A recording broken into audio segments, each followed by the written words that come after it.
दोस्तों भारतीय कॉमिक्स जगत की अगर हम बात करें तो जो 80 और 90 का दशक था वो एक स्वर्णिम काल था। और मैं एग्जैजरेट नहीं कर रहा हूँ, आप मेरा ही एग्जांपल ले लीजिए। मैं खुद 80 के दशक की पैदाइश हूँ और 90 के दशक में जो मेरा कॉमिक्स के प्रति जुनून था वो एकदम सर चढ़कर बोल रहा था। और मैं अकेला नहीं था, मेरे साथ ही हज़ारों लाखों ऐसे बच्चे और थे जिनका जो जुनून था कॉमिक्स को लेकर वो 7वें आसमान पर था। और वो क्यों हुआ? क्योंकि उस जुनून को, उस पैशन को पनपने देने के लिए एकदम सही माहौल था उस वक्त। फिर हमारा जैसे ही 90 का दशक खत्म हुआ, 21वीं सदी की शुरुआत हुई और साथ ही शुरुआत और भरमार हुई मनोरंजन से जुड़े हुए भिन्न भिन्न साधनों की। चाहे आप सैटेलाइट चैनल्स की बात करें, चाहे आप इंटरनेट की बात करें, सोशल मीडिया की बात करें, वीडियो गेम्स की बात करें, जो हमारे 24/7 न्यूज़ चैनल्स हैं, भाई वो भी तो 21वीं सदी की शुरुआत में ही आए और वो भी बहुत एंटरटेनिंग थे। तो ऐसे में हुआ क्या, इन सब ऑप्शंस के आने से जो भारतीय कॉमिक्स जगत है, जो भारतीय कॉमिक्स इंडस्ट्री है, उसको बड़ा नुकसान हुआ। वो रीडर्स होते चले गए, अपने रीडर्स बढ़ते चले गए डिफरेंट एंटरटेनमेंट के ऑप्शंस के चलते। और इससे हमारी इंडस्ट्री को भारी नुकसान हुआ।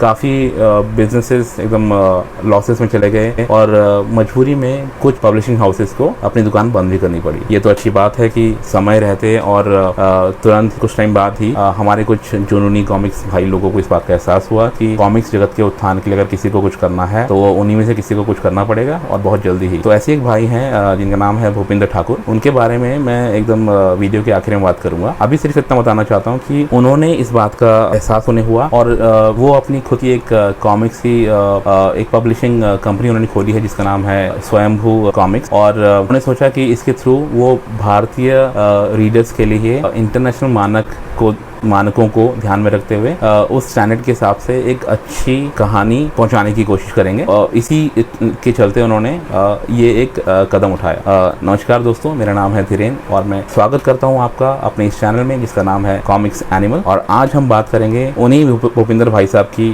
पब्लिशिंग कंपनी के थ्रू निकली हुई पहली कॉमिक्स का जिसका नाम है इनकॉग्निटो। तो किसी भी कॉमिक्स का रिव्यू करने के लिए मैंने कुछ मानक सेट किए हैं अपने लिए, कुछ स्टैंडर्ड रखे हैं जिनके बिना पर मैं उन कॉमिक्स को रिव्यू करता हूं। पहले तो मैं आपको कॉमिक्स की झलक दिखा देता हूं। ये एक नहीं, दो कॉमिक्स हैं। कॉमिक्स एक ही है बट अच्छी बात ये है कि दो एडिशंस में अवेलेबल है, इंग्लिश में भी और हिंदी में भी। आई थिंक भूपिंदर भाई का एकदम सोच कुछ ये रही होगी कि वो दोनों तरह के जो रीडर्स हैं उनको केटर कर सकें, उनको सर्व कर सकें। हिंदी के भी काफ़ी रीडर्स हैं और जो नई पीढ़ी के इंग्लिश ग्राफिक नॉवेल्स को लेके जो रुझान रहता है, आई थिंक वो कहीं ना कहीं एक डिसाइडिंग फैक्टर रहा होगा भूपिंदर भाई के माइंड में। तो उन्होंने दोनों भाषाओं में इसको उतारा है। इस पर हम थोड़ी देर बाद में आएंगे। स्पेसिफिकेशन से मेरी बात कहने का मतलब ये था, पहले हम जरा इसका जो आउटवर्ड अपीयरेंस है, इसके लुक्स की बात कर लें। इसका फ्रंट है, बैक देखिए, बैक में कुछ डिटेलिंग वगैरह दी हुई है। ये आपको वेबसाइट में भी अवेलेबल है। एक ब्लर्ब है जो आप पढ़ सकते हैं। ब्लर्ब बोले तो छोटा सा कुछ इन्फो नोट होता है about a particular topic which you can read and understand what that particular thing is all about. तो वो है। और इसका स्पाइन बहुत पतला है, ऑब्वियसली बिकॉज 36 पेज की कॉमिक्स है तो स्पाइन पतला ही होगा। इसका जो स्पाइन है वो फिजिकल फॉर्म में पतला है। अगर हम फिगरेटिवली बात करें तो इसका जो स्पाइन है वो बहुत ही मजबूत है। बहुत अच्छे से उसने कहानी को जोड़ के रखा हुआ है। इसकी कहानी ही इसका स्पाइन है, सही कहें तो। बाकी सारे एडिशनल फैक्टर्स हैं, जैसे इसका आर्टवर्क हो गया या डायलॉग्स हो गए, हो गया। तो स्क्रिप्ट जिस तरह से डेवलप होती है, जो कहानी को एक सही तरीके से डेवलप होती है, एक आकार सही मिलता है, जिस तरह से वो इंटेंस होती जाती है हर एक पेज के साथ, वो इसका आधारभूत है। तो उस पर भी मैं थोड़े से देर में आऊंगा। तो टाइटल जो है इसका इनकॉग्निटो, इनकॉग्निटो बोलते हैं if something is doing something in disguise, मतलब वो अपनी असल पहचान छुपाते हुए कोई काम करता है तो उसको इनकॉग्निटो बोलते हैं। और आई थिंक ये बहुत ही एप्ट टाइटल है इस कॉमिक्स का, बिकॉज इसका जो मेन जो इसका सेंट्रल कैरेक्टर है वो अपनी पहचान पूरी दुनिया से उसकी छुपी हुई है। किसी को उसके बारे में कुछ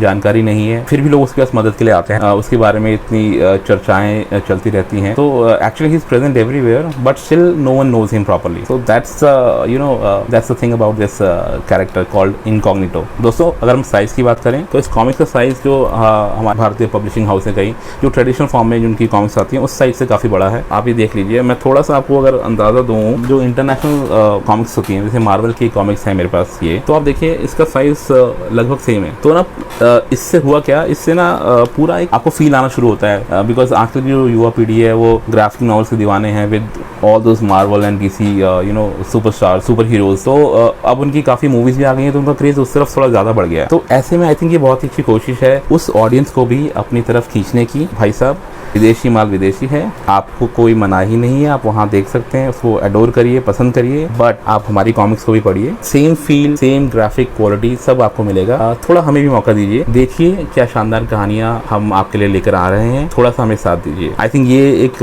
स्ट्रॉन्ग मैसेजिंग है हमारे भूपेंद्र भाई की, जो मुझे बिल्कुल फिट जमी। मतलब जब मैंने कॉमिक्स को पढ़ा, सब तरीके से इसको एनालाइज किया, तो मुझे वो बात बिल्कुल सही जमी। पूरी तरह से एक इंटरनेशनल कॉमिक्स का फील देती है comics, story wise, graphic wise, और जो उसमें स्टोरी को जो डेवलपमेंट होती है, स्क्रिप्ट जिस तरह आगे बढ़ती है, और जो डायलॉग्स हैं, एब्सोल्युटली फाइन। नई कॉमिक्स है, इसको अच्छा मौका मिलना चाहिए। आप भी इसको जरूर पढ़ें और बताएं आप इस बारे में क्या सोचते हैं। कमेंट सेक्शन में जरूर जाइएगा अगर आपने ऑलरेडी पढ़ लिया तो, और अगर नहीं पढ़ी है तो एक बार जरूर खरीदिए। अच्छी कॉमिक्स है, मैंने भी मंगाई, 1 हफ्ता लगा आने में, लास्ट वीक ऑर्डर करी थी। I wanted to do this review earlier, but anyway देर आए दुरुस्त आए, अच्छी कॉमिक्स। अब आते हैं दोस्तों स्क्रिप्ट की तरफ। स्क्रिप्ट जो इसकी है वो सुदीप मेनन जी ने लिखी है। काफ़ी अच्छी नरेशन है, अच्छे से एक कसी हुई स्क्रिप्ट है, कहीं पे भी कोई डाइग्रेशन नहीं है। 36 पेज की कॉमिक्स है, 36 पेजेस की, और थ्रू आउट वो अच्छे से प्रोग्रेस होती है। Right from page 1 till the last page you won't loose interest, इतना मैं कह सकता हूँ। फर्स्ट 2-3 पेजेस पढ़ के आपको थोड़ा सा एक कनेक्ट और थोड़ा सा वो जो सस्पेंस एलिमेंट होता है वो जनरेट हो जाता है, तो आप थोड़ा ना आप जुड़ जाते हैं इस कहानी से, आपका इंटरेस्ट लेवल थोड़ा बढ़ जाता है। डिस्ट्रैक्शंस ना स्टोरी लाइन में है, और उसी वजह से आपको भी नहीं मिलेगी कोई वजह। एक बार आप कॉमिक्स के साथ जुड़ गए तो लास्ट पेज तक जाके ही छोड़ेंगे। तो उस लिहाज से मैं कहूँगा काफ़ी अच्छा काम किया है स्क्रिप्ट राइटर जी ने, अच्छा रहा उनका ये पहला एफर्ट। आर्ट वर्क की हम बात करें तो इसका जो आर्ट वर्क है वो मार्टिना डी लूजियो करके एक बहुत ही उभरती हुई टैलेंटेड आर्टिस्ट हैं, उनका आर्ट वर्क है, बहुत ही अच्छा है। काफ़ी क्लासी लगा मुझे।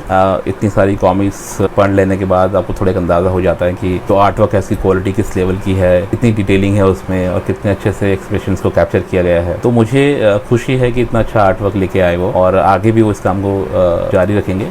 मेरी बस एक पर्सनल एक वो है रिक्वेस्ट है, ना सिर्फ आपसे बल्कि बाकी आर्टिस्ट लोगों से भी, कि अगर कहानी की थीम डार्क है तो ज़रूरी नहीं कि आप सभी जो पैनल्स हैं उनको डार्क थीम बेस्ड रखें। देखिए मैंने नोटिस किया कि सारे ही मतलब डार्क हैं ऐसे करके।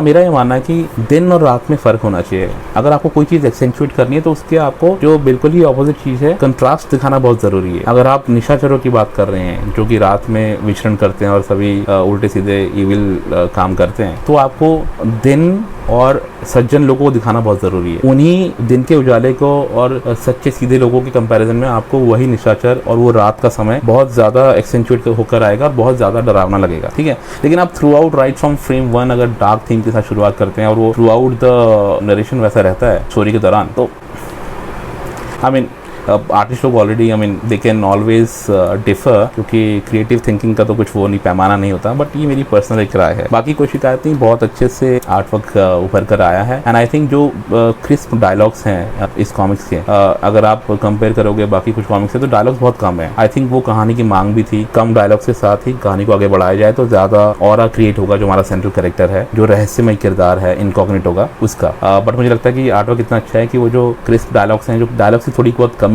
जो कहीं महसूस हुई है, वो पूरी तरह से कॉम्पनसेट कर दिया गया है आर्ट वर्क के जरिए। बहुत अच्छा रहा।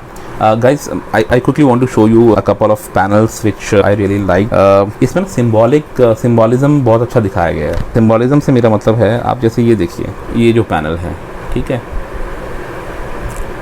तो इस पैनल की बात कर रहा था मैं। इस पैनल में कहने का मतलब ये है, मदारी को दिखाया गया है बंदर के साथ, and the dialogue reads like secrets can spawn into deceitful lies, it can reduce even powerful kings to mere puppets. अब ये जो पीछे से एक परछाई दूर जाती हुई दिख रही है, वो इसमें ही एक सेकंड लीड कैरेक्टर है, उसकी दिखाई गई है। तो इसका बेसिक मतलब फंडा ये है, दिखाया गया है कि जो फियर फैक्टर्स हैं आपकी लाइफ में, जो भी फियर है आपकी लाइफ में, जो आपके थॉट्स को पूरी तरह गवर्न करता है, पूरी तरह डोमिनेट करके रखता है, आप उस फियर से बचने छुपने के लिए कितने जाले बुनते हैं लाइफ में, और वो जाले अल्टीमेटली आपको अपने आप में फंसा लेते हैं। एंड डजंट मैटर आप कितने पावरफुल हैं, कितने रिच हैं, कितने रिसोर्सफुल हैं, आप उस जाले में फंस जाते हैं एंड एट द एंड आप एक पपेट की तरह बिहेव करते हैं। सो उस परिस्थिति को समझाने के लिए जो एक सिंबॉलिज्म यूज किया यहाँ पे मदारी और बंदर का, वो बहुत गजब था। और शुरुआत में मुझे लगा ये एक्सेप्शन है, but I think it's something which they deliberately chose to do. ये बहुत रेकरेंट थीम है। मैं आपको दिखाता हूँ आगे, एक और ऐसा पैनल था, ये है वो।